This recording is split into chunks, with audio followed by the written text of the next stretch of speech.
Gabon guztioi eta ongi etorri. Frantziako gobernuaren murrizketa politiken aurkako blokeo egunak 100 manifestari inguru bildu ditu Baionan asteazken honetan. Goizeko 6:30 elkartu dira Leroy Merlineko biribilgunean, trafikoa oztopatzeko helburuarekin. Ostean, hiri erdialdera zihoazela, Frantziako poliziak kargatu du eta negargasa bota du manifestariak sakabanatzeko. Guztira, 6 pertsona atxilotu eta identifikaziorik gabeko beste 10 eraman dituzte.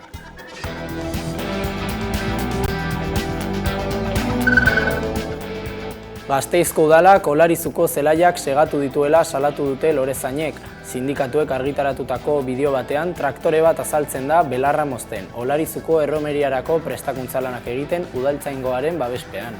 Langileek greba eskubidearen aurkako erazotzat jo dute. Bestalde udalak ekintza hau beharrezkoa dela adierazi du, jaia baldintza egokietan egin dadin. Lorezainek greba mugagabea hasi zuten martxoaren 26an eta hilabeteak daramatzate mobilizazioekin.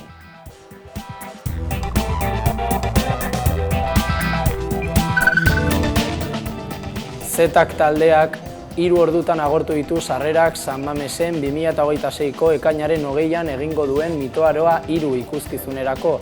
Aurresalmentaren arrakasta ikusita, bigarren data ezagutarazi dute, ekainaren 19.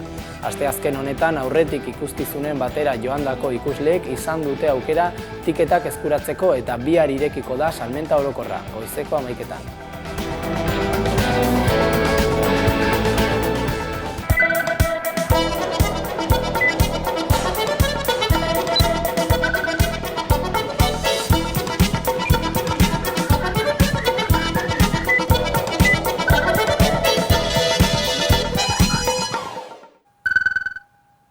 Asteazken honetan goizeko 6etatik aurrera 100 lagun bildu dira Baionan eta Ipar Euskal Herriko beste hainbat tokitan dena blokeatzeko izeneko Frantziako protesta egunean. Macronen politiken kontrako mobilizazio egunan dira batu dira.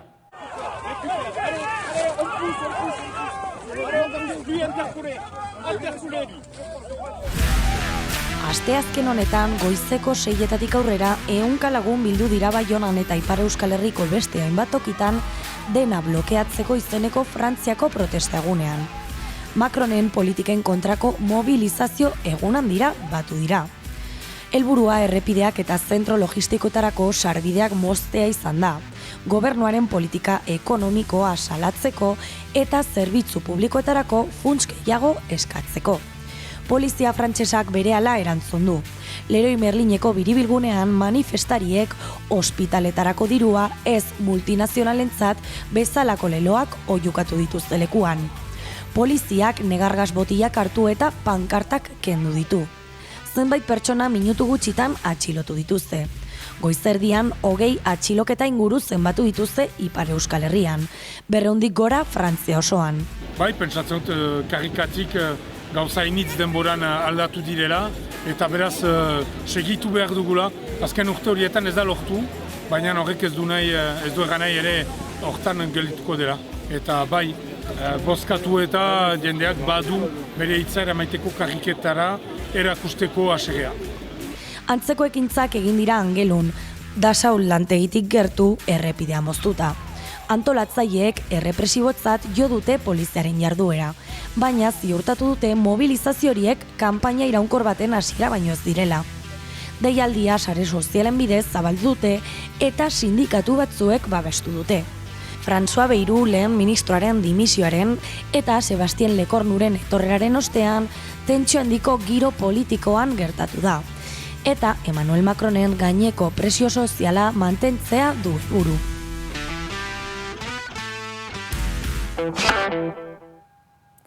Tentsiuneak bizi izan dira gaur EHUko ikasturte hasierako ekitaldian Donostiako Ibaeta kanpusean.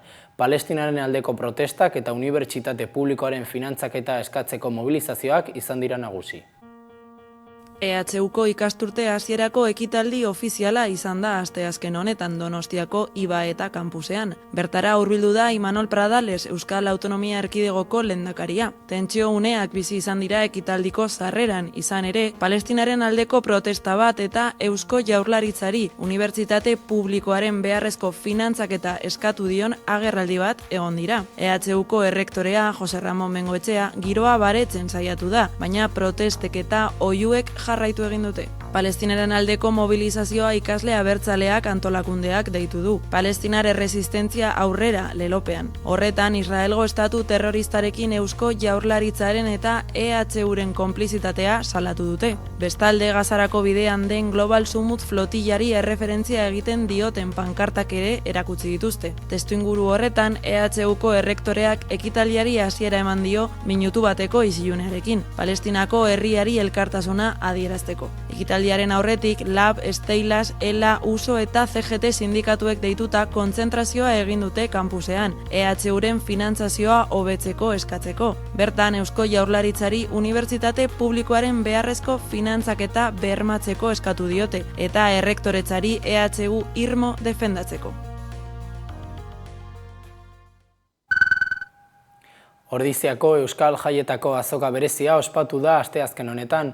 Aurtengo gazta txapelketan Ilarduiako Laleze gaztandegia gailendu da, 2024an gisa.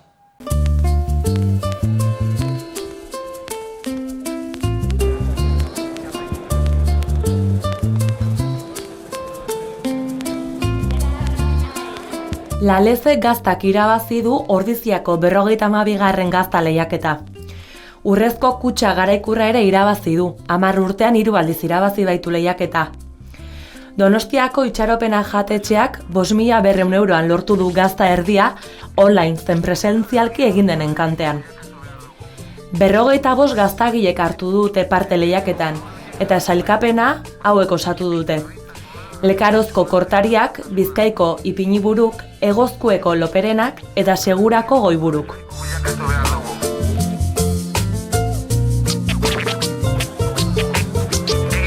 Horrez gain, fruta, barazki eta euskal oio lehiaketak ere egin dituzte. Eta Maili Iradi Hernaniarra, Asier Ordoño Uarte Arakildarra eta Mikel Arbizuri Getariarra izan dira garaileak. Bestalde, Antoni Murgiondok, Patxi Arizmendik, Patxi Izagirrek eta Sustrai Askeakek lortu dituzte asteroko aztokako baserritarren postu onenen aipamenak. Milaka herritar bildu da beste behin ere Ordiziako Euskal Jaietako azoka berezian, eta goizean era guztietako postuak eta erakusketak ikusteko aukera izan dute. Arratsaldean ere festa giroa izan da Ordizian eta besteak beste, pilotari profesionalen arteko eskupilota partidak, Eigon taldearen erromeria eta herri kirol jaialdia izan dira.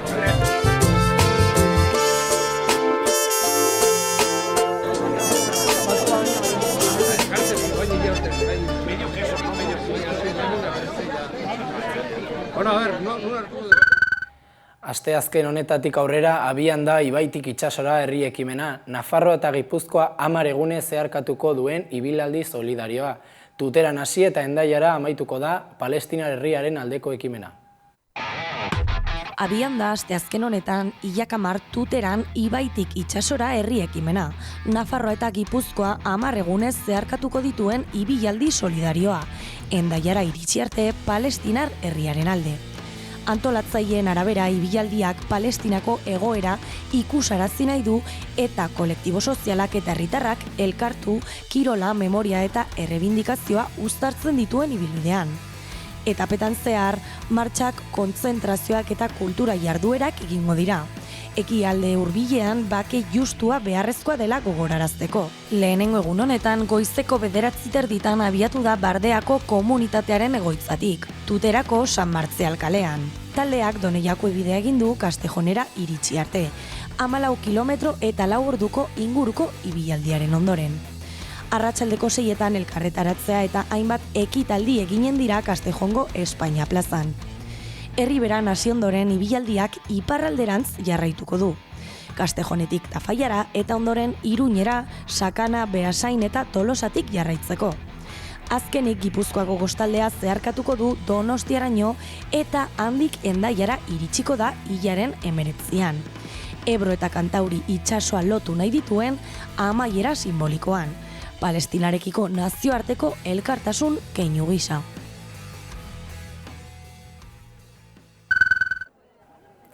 Trafikoa bideratzeko langileek euskarazko B2 maila izateko eskakizuna atzera bota du Donostiako administrazioarekiko auzien lehenengo epaitegiak. EFE agentziaren arabera, behin-behineko funtzionario batek jarri zion helegitea Donostiako udalak proposatutako lanpostuko egonkortze prozesuari. Epaiak hautagaia hizkuntza eskakizuna ez betetzeagatik prozesutik kanpo uztea ez dela legezkoa ebatzi du. Hala ere, erabakia ez da behin betikoa, helegitea jar daiteke.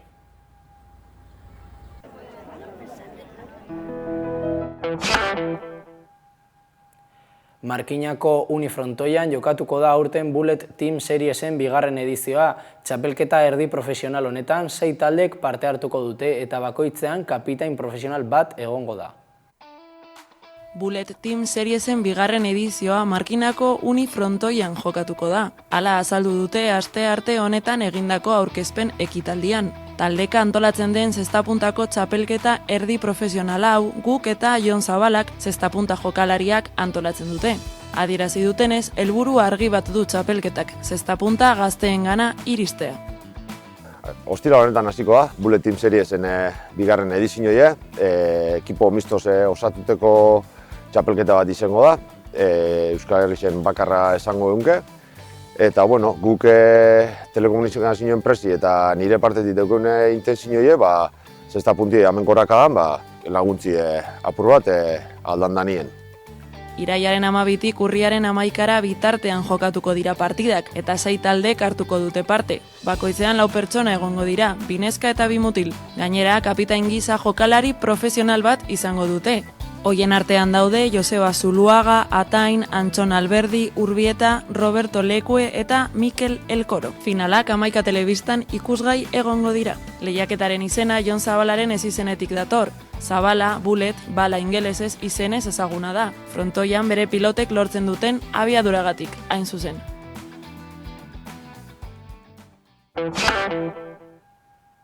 Gaurkoan, Amaiur Egurrola, Ernaiko bozeramailea izan da aktualitate solasaldian. Datorren irailaren 14an Gazte Antolakundeak Donostian deituriko manifestazio nazionala dela eta. Hona hemen kontatu dizkigun hainbat xehetasun. Kaixo guztioi eta ongi etorri beste behin ere aktualitate solasaldira. Datorren irailaren 14an manifestazio deitu Donostian Ernaik. Ekin eta bultza askatasunera lemapean irtengo dira bulebarretik, aurreko belaunaldiari lekukoa hartu eta zapalkuntzari gabeko herri izateko bide bakarra Euskal Herriaren independentzia dela aldarrikatzeko adierazi dutenez. Eta guztioni buruz hitz egiteko, 11ko platoan daukagu gaurkoan Amaiur Egurrola, Ernaiko bozeramailea. Arratsaldeon. Arratsaldeon. Mila esker etortzeagatik. Aipatu dugun bezala, deitu zuten manifestazio nazionala ia bertan da, datorren igandean gauzatuko da, nola doa prestakuntza? Bai, igandean daukagu mobilizazio nazionala, uda guztia honen prestaketan ibili gara eta nahiko sentsazio onarekin gaude, izan ere uda guztia nahiko emankorra izan da, ekimen ezberdinak egin dira, herriz herri antolatu gara eta ikusi da ez, giro hori sortzen joan dela.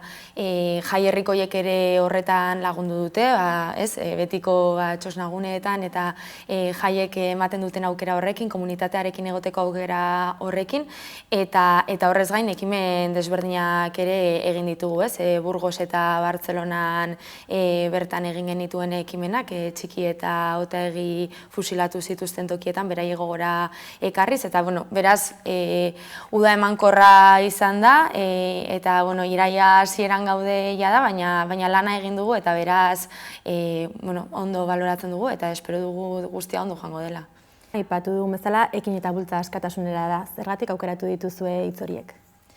Hitz hauek hautatuak izan dira borroka bera erdigunean jartzeko edo borrokaren balioa bera erdigunera ekartzeko, eta kasu honetan, hilabete hauetan azaldu dugun bezala, txiki eta otaegiren figura bera ere ekartzeko, ez? Memoria ariketa gisa egiten dugu beraz, 50 urte betetzen direlako irailaren 27an beraien fusilamenduetatik. Baina memoria ariketa izateaz gain uste dugu baita ere, badela modu bat, bi figura hauek gogoratuz, gaur egunera ekartzea eta gaur egungo Euskal Herriari, gaur egungo errealitateari eta gaur egungo gazteriari erreparatzea izan ere ikusten dugu, ez? Nola gauden gazteria bat aktibo, Euskal Herriaren askatasunaren aldeko borrokaren lekukoa hartu duena, bestelako herri baten eraikuntzaren aldeko lekukoa hartu duena, eta beraz horregatik guztiagatik, ez? Esan dudan bezala borroka hori erdigunean jartzeko nola baita erabaki dugu lema. Aipatu duzun bezala, aurten iraiaren amaieran 50 urte beteko dira Txikita eta Egi fusilatu zituztenetik. Aipatu duzu baita haien figura edo ekarpen aldarrikatzeko modua ere izango dela manifestazioa. Ezakitu horretan pixka sakondu dezakezun? Bai, azaldu dudan bezala, ez? Baina Txikita eta Egi duela 50 urte fusilatuak izan ziren, frankismoaren azken biktimak izan ziren, eta uste dugu, hain zuzen, fusilatuak izan direla Euskal Herriko bi gazte independentista izateagatik, eta beraien figura ekarri nahi izan dugu urteurrena zaratago eta memoria ariketa egitea zaratago, Txikieta eta Egi eta beraien belaunaldia izan zelako belaunaldi bat Euskal Herria frankismoaren bete-betean garai gordin horretan sartua zegoenean eta Euskal Herriaren etorkizuna zalantzan edo jokoan zegoen momentu horretan izan zelako belaunaldi bat herri hau astindu zuena, astintzeko gaitasun hori izan zuena eta hain zuzen, gerra testu ingurua lehen pertsonan bizi izan ez bazuen ere belaunaldi horrek, gai izan zirelako Euskal Herriak bizi zuen momentu latz hori irakurri eta gerraren ondorengo fase horretan herri honi bulkada berri bat emateko eta herri honen askatasunaren aldeko bidea urratzeko. Eta gure kasuan, ezakit paralelismo bat edo egin daiteken, bere ezberdintasun guztiekin, baina gure kasuan ere ulertzen dugu egungo gazteok agian ez dugula bizi izan Euskal Herriak bizi izan duen aurreko fase politikoa eta garai berri batean bizi eta hezitu izan garela, baina bizi izan ditugula fase horren eta bizi ditugula fase horren ondorioak, ez? Beraz, paralelismo hori ere egiten dugu eta era berean Euskal Herriak orain ezberdintasun guztiekin, baina testuinguru global honetan dituen erronka guztiekin ere bultzada berri bat behar duela eta beraz bultzada horretan lekukoa hartu behar dugula egungo gazte independentistok eta beraz horregatik guztiagatik erabili dugu bi militante hauen figura eta pixkate gurera ekarri nahi izan ditugu. Badirudi gainera, azken garaiotan Txikita eta Egiren inguruan halako polemika bat edo sortu dela hainbat sektoretan eta hortxe dugu adibidez abuztuan Zarautzen biak oroitzeko lanarekin gertatutakoa. Zer konta dezagukezu horri buruz? Bai.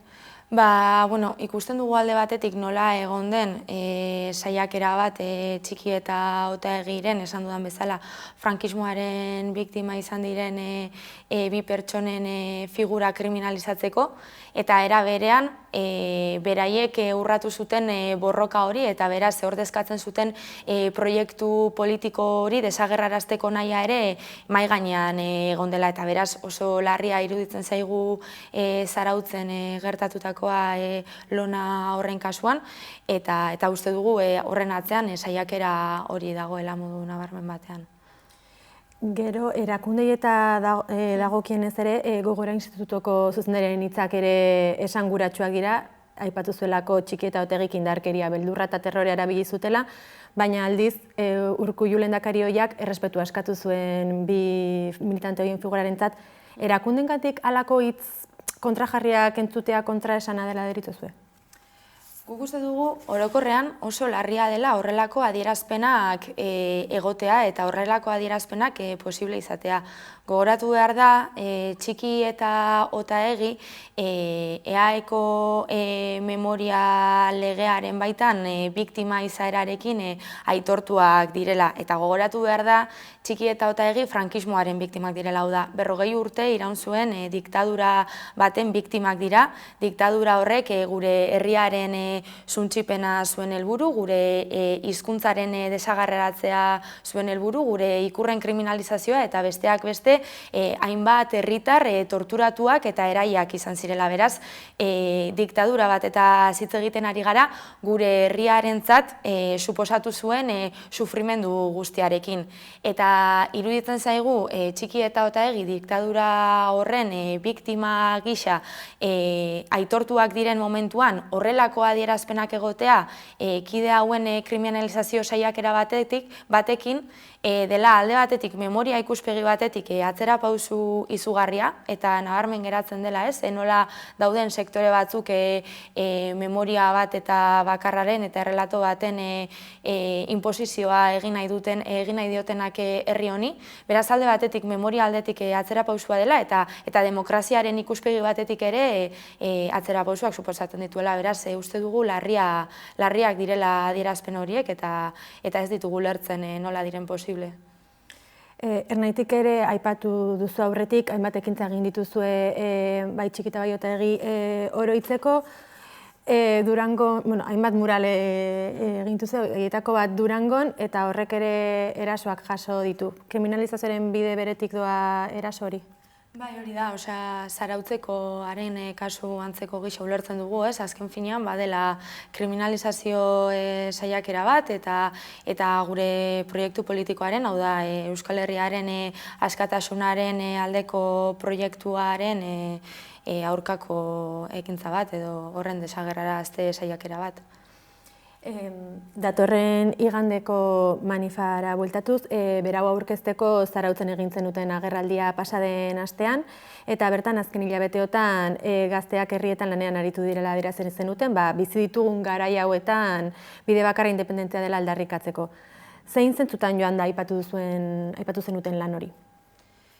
Ez, ikusten dugu guk garai honetan badagoela, ez, azaldu duzu moduan, krisi garai batean bizi garela, oldarraldi erreakzionario bat ere martxan dagoela, eta hain zuzen, esaten dugu horri aurre egiteko modurik egokiena independentzia dela, gure proiektu politikoa eskuratzeak eta Euskal Herri aske sozialista eta feminista eraikitzeak aukera ematen digulako egungo eredu eta erregimen edo hau gainditu eta bestelako herri bat eraiki ahal izateko, eta horretan lanean ari gara herriz herri, esan duzun bezala, udan zehar ere lanean aritu gara.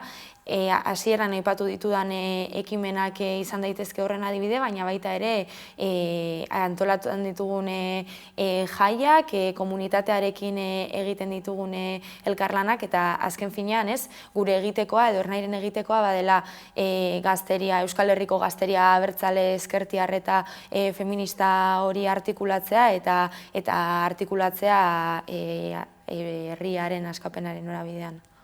Herri mailako gazte antolakuntza horri dagokionez ere, azken garaiotan ezkerreko euskal gazteen artean talde ezberdinetan antolatu zarete, zaudete ernaikoa, badaude FKSkoa, badaude beste hainbat talde. Banaketa hori aberasgarria dela uste duzue, helburu politikoen aurka joan daiteken, zer nolako ikuspuntua duzue argazki horren inguruan? Bai, guk hemen uste duguna da proiektu politikoari esan duzun bezala dagokionez, guk elkarrizketan azaldu dudan bezala proiektu politiko argi bat daukagula, ez? Dela Euskal Herriaren askatasuna eta Euskal Herri sozialista eta feminista baten eraikuntza.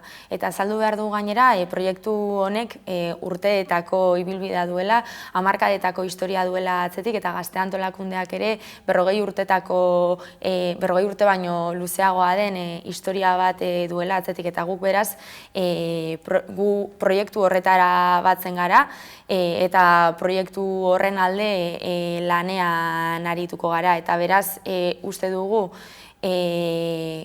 kontsigna hauekin edo Euskal Herriaren askatasunaren alde eta Euskal Herri sozialista eta feminista baten aldeko lanean elkarlan desberdinak egon daitezkela, izan ditugu elkarlanak gazte mailan egon daitezkeen bai gazte mugimendu eta eragile desberdinekin, eta guretzako horiek dira bide lagunak eta bidean zehar ere premisa horiekin eta proiektu horrekin bat egin dezakeen edozeinekin bidea egingo dugu aurrera. Horretarako ez dugu inoiz izan zalantzarik eta egin izan dugu. Beraz, espazio horretan zaudeten talde ezberdinen arteko elkarlana aipatu duzun bezala posible ikusten duzu? Guk posible ikusten dugu proiektu politiko honen mesedetan eta Euskal Gazteria independentziaren alde artikulatu nahi duen eta ez dakit nola esan, nolabait Euskal Herrian ezkerrekoa den, abertzalea den eta feminista den gazte oro artikulatu dezakegula. Uste dugu Ernairen funtzioa hori dela eta norabide horretan lan egingo dugula orain arte bezala. Maiur Recurrola, mila esker Amaikara etortzeagatik. Zuei, eskerrik asko. Gaurkoan, Enbata Lorade taldearen Lola Navarro abestiarekin amaituko dugu saioa. Gogoratu Amaikaren webgunea eta sare sozialak eskuragarri dituzuela informazioa zabaldu nahi izanez gero. Mila esker zuen arretagatik, ondo izan eta bihar arte.